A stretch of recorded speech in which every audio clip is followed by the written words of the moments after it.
સુરત ગ્રામ્ય એલસીબીની ટીમે બારડોલી તાલુકાના વાંકાનેર ગામની સીમમાંથી હુન્ડાઈ i24 વ્હીલર કારમાંથી વિદેશી દારૂ સહિત લાખો રૂપિયાની નોતા કબજે કરી હતી, જ્યારે બુટલેગર ભાગી છૂટવામાં સફળ રહેવા પામ્યો છે. ગુજરાતમાં હાલમાં જ બનેલા લઠ્ઠાકાને લઈને સુરત વિભાગના પોલીસ મહાનિરીક્ષક પ્રેમવીરસિંહ, સુરત ગ્રામ્ય પોલીસ અધિક્ષક રાજેશ ગઢિયા દ્વારા દારૂ જુગારની પ્રવૃત્તિઓ પર સખત વોચ રાખવા, આવી પ્રવૃત્તિઓનું સદંતર બંધ કરવા આપેલા માર્ગદર્શન હેઠળ સુરત ગ્રામ્ય એલસીબીની ટીમ PING પાંચણીના માર્ગદર્શન હેઠળ દારૂ અને જુગારની પ્રવૃત્તિઓ નેસ્ત નાબૂદ કરવા મેદાને હતી.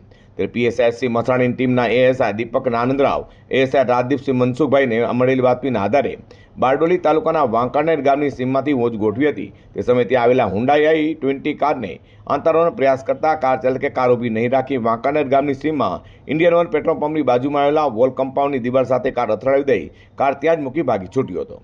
ત્યારે પોલીસે કારની તપાસ કરતા તેમાંથી વિદેશી દારૂનો જથ્થો તથા કાર મળી 7,41,000થી વધુની મત્તા કબજે કરી હતી. ત્યારે મોટરકાર ચાલક પોલીસને જોઈ ભાગી છૂટતા તેને પોલીસે વોન્ટેડ જાહેર કર્યો છે.